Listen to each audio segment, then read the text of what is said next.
Rjticharts, market manipulation from FOMC, shame on Fed President Williams. I want you to look very closely at the time. Reuters reported that Fed President Williams made his comments about the possibility that an interest rate cut could still happen in December 2025.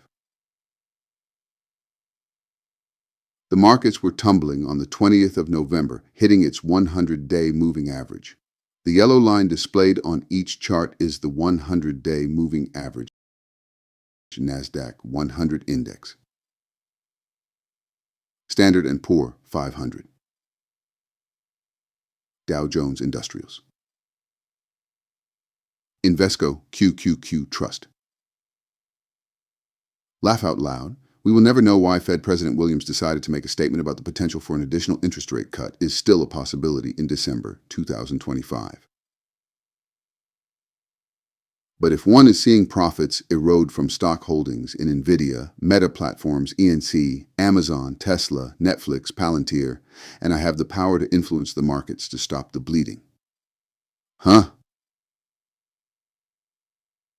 Is it amazing that, well, not really, because over our 43 years we've seen many bet their books or implement word pumping to stop the bleeding, if not for themselves, but for the markets in general. But again, we don't know if FOMC members pay attention to their portfolio.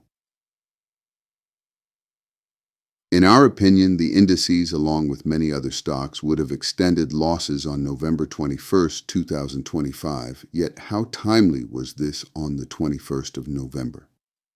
Why did the markets rebound on November 21, 2025? We asked AI, and this is what it said.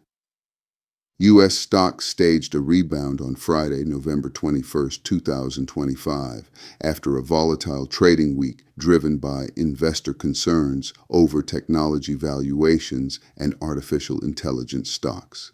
The rebound was largely sparked by comments from New York Federal Reserve President John Williams, who suggested that the central bank might be open to another interest rate cut.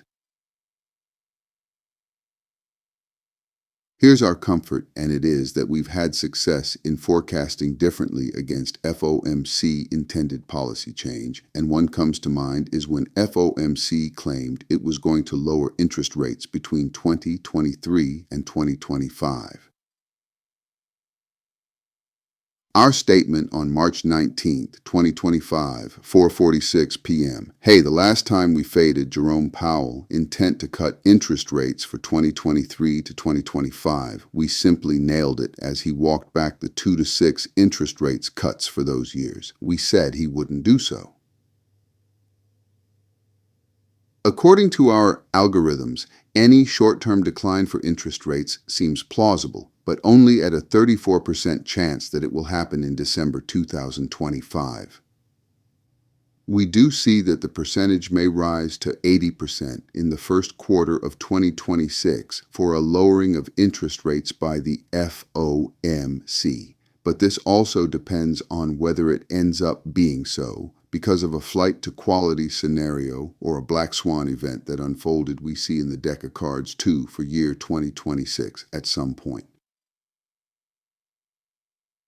This would be omitted if Nvidia and Meta were to hit our lower targets of $140 a share and $455. We also see Google having a battle to maintain higher levels too, regardless of the fact that Warren Buffett has increased his stock holdings for Google. Yet our main point is that the FOMC or its FED president shouldn't present the appearance that they are trying to help the markets from conforming to the laws of physics and mathematics, especially since such actions may imply that one is working to protect a stock portfolio. We can't say for sure that this was FOMC Fed President Williams' purpose and this was his angle, but for sure his comments came at a time when the markets had broken or touched the 100-day moving average.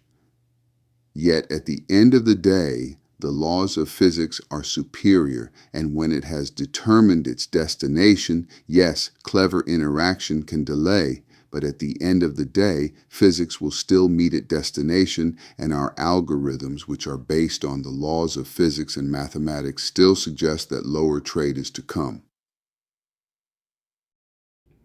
It's easy to see the trees that make up the forest, and it's even easier to see the forest that's made up of trees.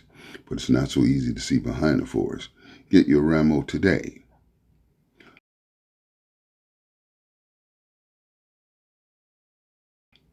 Rjticharts.com, driven by infinite wisdom and its proprietary trade systems.